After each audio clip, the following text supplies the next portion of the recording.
안녕하세요. 오늘은 우리 모두의 큰 관심사죠? 바로 학업 성공에 대해 얘기해 볼까 합니다. 근데요, 이 성공으로 가는 길이 우리가 생각했던 거랑은 꽤 다를 수 있다는 거 혹시 아셨나요? 지금부터 그 놀라운 비밀 한번 같이 파헤쳐 보시죠. 부모님이든 선생님이든 아니면 학생 본인이든 우리 모두 한 번쯤은 이런 질문 던져봤을 거예요. 어떻게 해야 성적이 오를까? 어디에 투자하는 게 가장 효과적일까? 정말 궁금하잖아요. 그런데 이 보편적인 고민에 대해서요, 아주 흥미로운 답을 내놓은 연구가 하나 있습니다. 바로 한국 아동 청소년 패널 연구라는 건데요. 이게 규모가 어마어마합니다. 2,600명이 넘는 학생들을요, 초등학교 4학년 때부터 고등학교 1학년이 될 때까지 무려 7년 동안 추적 조사를 한 거죠. 정말 방대한 데이터예요. 덕분에 우리는 시간이 흐르면서 학생들 성적이 어떻게 변하는지, 그리고 그 변화 뒤에 숨어 있는 진짜 이유가 뭔지 제대로 들여다볼 수 있게 된 겁니다. 자, 그래서 이 7년간의 데이터를 쫙 분석해 봤더니요. 글쎄, 놀라운 사실이 발견됐어요. 학생들의 성적 변화가 그냥 마구잡이로 제각각 일어나는 게 아니더라는 겁니다. 마치 딱 정해진 길이 있는 것처럼 뚜렷하게 구분되는 네 가지 경로, 그러니까 네 가지 여정이 나타난 거죠.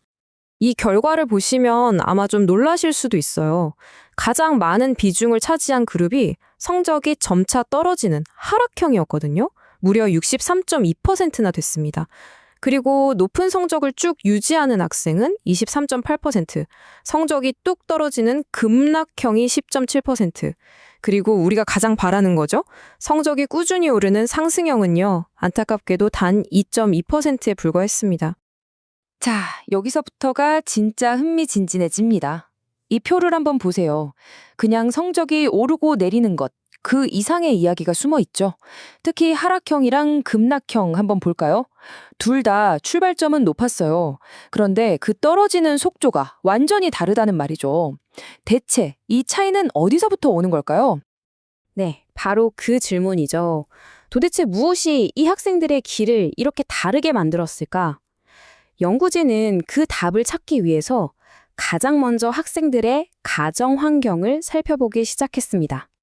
아마 많은 분들이 짐작하셨을 수도 있어요.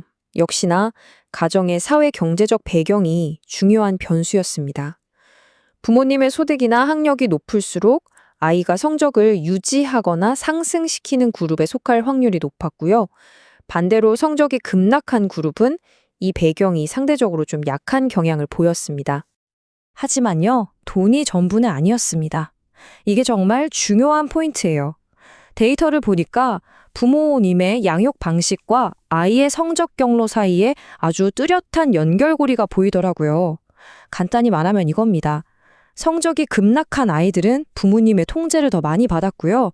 반대로 성적을 유지하거나 상승시킨 아이들은 자율성을 존중받는 환경에서 자랐다는 거죠. 결국 스스로 결정하고 책임져 보는 경험이 공부를 계속하게 하는 내적인 힘을 만들어준 셈입니다. 여기까지는 어쩌면, 아, 그렇겠구나 하고 고개를 끄덕이셨을 수도 있어요. 자, 그런데 이제부터가 진짜 하이라이트입니다. 우리가 학업 성공에 대해 거의 진리처럼 믿었던 것 하나가 데이터 앞에서 완전히 뒤집히는 그런 순간이 오거든요. 바로 이겁니다. 정말 엄청난 반전이죠. 보통 우리는 사교육을 많이 하면 성적이 오를 거라고 생각하잖아요. 그런데 이 연구 결과는요, 정확히 그 반대를 말하고 있습니다. 사교육 시간을 늘리는 게 성공을 보장하기는커녕 오히려 시간이 갈수록 성적이 가장 많이 떨어진 급락형 그룹의 가장 뚜렷한 특징이었다는 거예요. 충격적이죠. 그리고 지금 보시는 이 그래프가 그 사실을 정말 명확하게 보여주고 있어요. 보세요. 학년이 올라갈수록 사교육 시간이 가장 가파르게 늘어난 그룹이 바로 급락형입니다. 이게 뭘 의미할까요? 사교육이 성공의 비결이 아니라 오히려 성적이 떨어지니까 그걸 막아보려고 급한 불 끄듯이 사용된 처방에 가까웠을 수 있다는 거죠. 연구진도 결론에서 이 부분을 아주 명확하게 짚고 넘어갑니다. 이 문장을 한번 들어보세요. 사교육의 양적 확대는 유지형이나 상승형 그룹 소속을 보장하지 않았고 오히려 급락형 그룹에 포함될 가능성을 높이는 것으로 나타났다. 와, 그러니까 사교육을 늘리는 게 성적 유지나 상승의 비결이 아니었다는 거예요. 오히려 성적이 급락할 가능성을 더 높였다는 거죠. 돈과 시간을 쏟아부었는데 결과가 정반대라니 정말 생각할 게 많아지는 부분입니다. 자, 그럼 이런 질문이 남죠. 사교육의 정답이 아니라면 대체 무엇이 그 소수의 상승형 학생들, 그 2.2%를 계속해서 위로 끌어올렸던 걸까요? 데이터는 아주 뜻밖의 곳에서 그 진짜 열쇠를 찾아냈습니다. 이 연구가 찾아낸 가장 강력한 단 하나의 변수, 그건 바로 학생 자신의 마음가짐이었습니다. 구체적으로는 학업 태도인데요.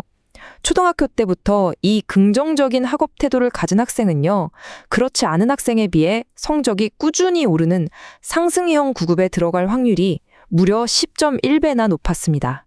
10배요, 10배. 엄청난 차이죠. 근데 여기서 말하는 학업 태도라는 게 뭘까요? 이게 그냥 머리가 좋다 이런 뜻이 절대 아니에요. 공부에 헌신하는 마음, 또 활기차게 달려드는 에너지, 그리고 배움 그 자체에 푹 빠져드는 몰입감, 이걸 다 합친 개념입니다. 한마디로 말하면 공부에 대한 진심, 열정 같은 거죠. 높은 성적을 꾸준히 지켜냈던 유지형 그룹도 마찬가지였어요. 이 학생들의 성공 공식은 아주 명확했습니다. 일단 긍정적인 학업 태도를 기본으로 깔고 거기에 학년이 올라갈수록 스스로 공부하는 시간을 늘려나갔다는 거죠. 이게 핵심이었습니다. 자, 지금까지 우리는 꽤 충격적인 반전과 놀라운 발견들을 함께 살펴봤습니다. 그렇다면 이 모든 퍼즐 조각들을 다 맞추면 과연 어떤 큰 그림이 보일까요? 우리 부모님들, 그리고 교육자들은 이제 어떤 방향으로 나아가야 할까요? 결국 이 긴 이야기의 핵심은 하나로 모아집니다. 밖에서 억지로 등을 떠미는 힘이 아니라 아이 내면에서 스스로 타오르는 그 작은 불꽃을 지켜주고 키워주는 것.